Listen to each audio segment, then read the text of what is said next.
Hey guys, welcome back to the moment you've all been waiting for. Today we are going to be doing our Summerslam predictions for tonight, and I think the card is looking really, really good. I know there's some matches that I don't like that are left off of there, but I do think that this is ultimately going to be a great SummerSlam. Certainly better than some other SummerSlams in the past, which were under Vince McMahon. I think this SummerSlam is definitely going to deliver, and let's get started with the predictions. Let's not wait further to get into it. And I'm going to start with the Battle Royale, because I thought I wanted to get that out of the way first.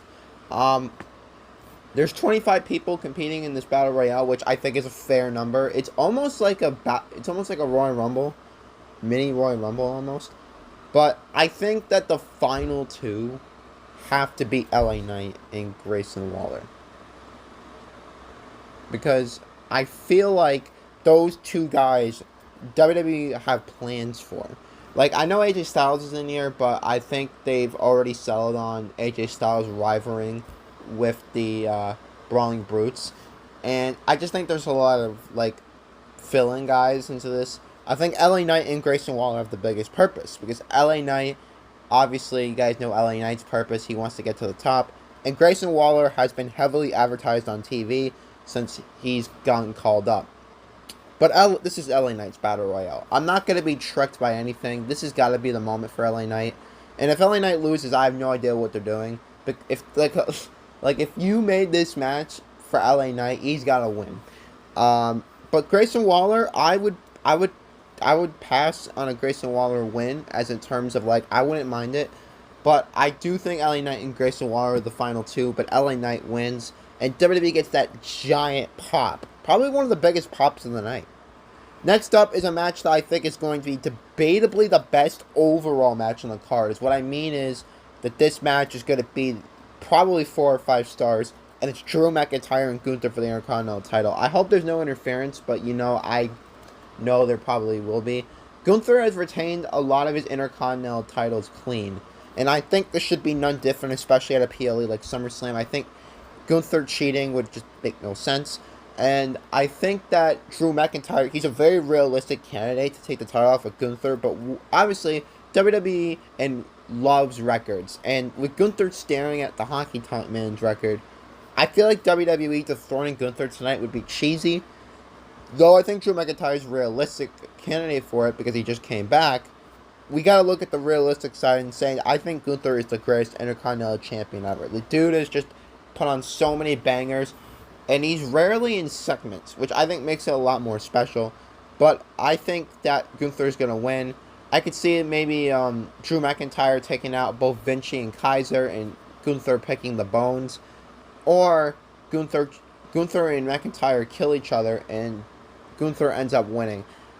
Nevertheless, I hope this leads to a Drew McIntyre heel turn, because I feel like that is the only thing we need. I know that Drew has said in the past he doesn't want to turn heel, and that is for the right time. But I feel like we're sort of drifting to the point where Drew needs to try to do it. Next up is a match I'm looking forward to. It is an MMA rules match between Shayna and Ronda. This match, to me, I think is so underrated on the card. I feel so good for Shayna, because she's been overlooked in the Vince era. She's been placed in random tag teams during the Vince era. And now Shayna finally gets to prove that she is a dangerous one-on-one competitor. And against someone like Ronda Rousey, this is a chance for WWE to show that the real Shayna is here.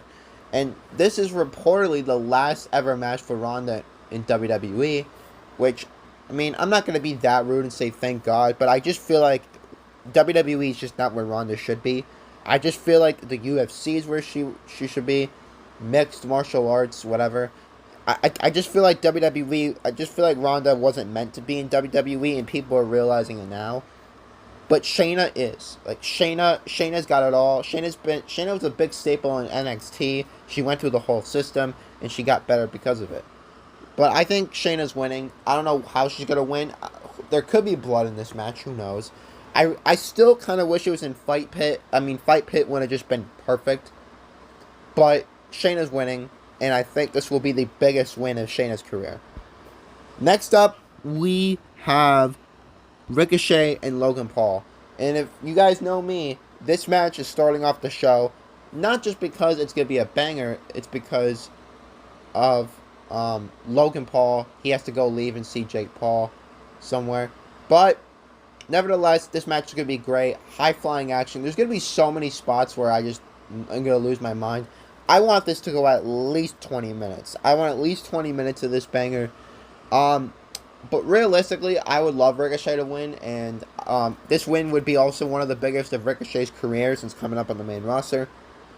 But nevertheless, Logan Paul is due a win. The dude has just lost his last 4 matches. He lost at WrestleMania. He lost. Let's just say he's been losing a lot of matches, and I think this. I mean, I'm not gonna say that Ricochet was just prompted into this rivalry because it needs to give Logan Paul a win. But realistically, it could be what it is. I mean, there was that viral moment. But at the same time, if there's any realistic opponent for Logan Paul to beat, it's Ricochet. I would love Ricochet to maybe pick up the win back up at the latest PLE. But this match is just going to be insane. I think we're going to be talking about this match going into the week, going into the work week. I think it's just going to be awesome. Next up is Cody and Brock. I just felt like this is one of those where I want to get out of the way sort of thing. Cody's got to win. Cody's got to win. I mean, there's just no way that Cody doesn't win. If Brock wins, we literally wasted our time.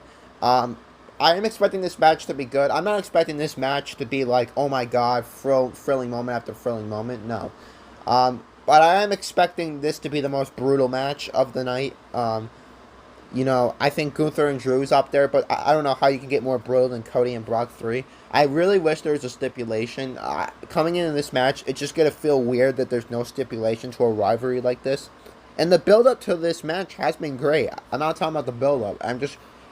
More importantly, I'm ready to see Cody Rhodes, who I still think is going to face Roman Reigns at WrestleMania 40. We need to see him build up his own story. With talent that are here every day. I'm not disrespecting Brock. It's just time for Cody to move on to full-time people on Raw and just get Brock Lesnar in the rearview mirror. This rivalry's been going on since WrestleMania. So I feel like that Cody should win. Enough said. Next up, we have the triple threat. Asuka, Bianca, and Charlotte. This match was my hardest to predict. But Asuka, I'm just going to start off by saying I think Asuka legitimately retains. And there in the segment last night on SmackDown, it backed up this theory. Asuka's got a plan. Now, I know Kairi Sane left Stardom, I believe, and Kairi Sane is a free agent, and she's been posting a lot of tweets. But I still know WWE still has a hiring freeze, I believe, if I'm not mistaken. And Kairi Sane, it would take a lot of money to get Kairi Sane in, but it just with Io on the horizon. And Asuka, I mean, now would be a perfect time to be bringing Kairi Sane in as like a third person. But this match is going to be great. Realistically, I think Bianca has the least chances of winning. I think Charlotte might steal the title, but I hope not. But Asuka wins. I think Io is definitely going to be out here. I think Io and Bayley might even come out here by the beginning of the match. Who knows? But I think Asuka's going to end up picking up the win in the triple threat. I think the match is going to be over. Io Sky's going to be out here, and Io Sky's got to pick her moment. But I think Asuka's plan is for Io's cash-in. I think Asuka senses that Io thinks that this is the night. Obviously, with Bianca and Charlotte here, I think that Asuka's going to sense that Io Sky's going to come out here no matter what happens. And I think we maybe either could see the Mist, something. But maybe we see Kairi Sane back up Asuka, stops Io cashing in, and Io still has the briefcase. I feel like that scenario right there would just blow the roof off. It would be one of the memorable moments. And it would be a perfect way to introduce Kairi Sane and would put her into a big scene on SmackDown. And it would just be perfect. So, I'm just going to go with that. Asuka wins. Io's about to cash in. Asuka's plan is that she has someone to prevent that in Kairi Sane. And I think that would be really, really good. Next up is Seth Rollins and Finn Balor. You guys know me. I think that this is it for Seth. And I'm moving towards Seth, he should be losing. Um, I just feel like Seth's been a great world heavyweight champion, but we need something fresh. And I know I'm already saying that with Seth not holding the title that long. But Seth's had a very satisfying world heavyweight title reign. He's defended the title a bunch. And I feel like I think the Judgment Day needs the World Heavyweight Championship. The way the Judgment Day's storyline is going now, Finn Balor needs to have that World Heavyweight Championship strapped to him, and he needs to win it. It's not going to be clean. Not by any regards. Like, Finn Balor, I have a feeling, isn't going to pin Seth Rollins that clean. I mean, it's probably the other way around. But after what happened at Money in the Bank, Seth Rollins should not be winning this match. It should be Finn Balor getting his revenge, winning the World Heavyweight Championship. Now, what's going to happen afterwards, I think Damian Priest is going to try to cash in. Damian Priest is going to have it in his head that no matter what, he should be cashing in. But Finn Balor is going to see this. He's going to argue with Damian. And the Judgment Day are going to exit SummerSlam arguing. But I don't think Damian's going to cash in. However, I think this storyline plays out in the long term. Because I feel like you still need more Judgment Day content for Raw. Where you just can't say, hey, Finn Balor wins the World Heavyweight Championship. Damian Priest cashes in. I just feel like you can't throw it all into one basket. And I feel like the result is that Finn Balor wins the World Heavyweight Championship. And there's the biggest dissension yet in the Judgment Day. Next up is their main event, Tribal Combat, no disqualification, Jey Uso and Roman Reigns. It's pure cinema, cannot wait. This match is gonna be so good. A chance for Jey Uso to shut up Roman Reigns, to show that he's better than Roman Reigns, but it's not gonna happen. Because very obviously Roman Reigns is going to find a way to win tonight, and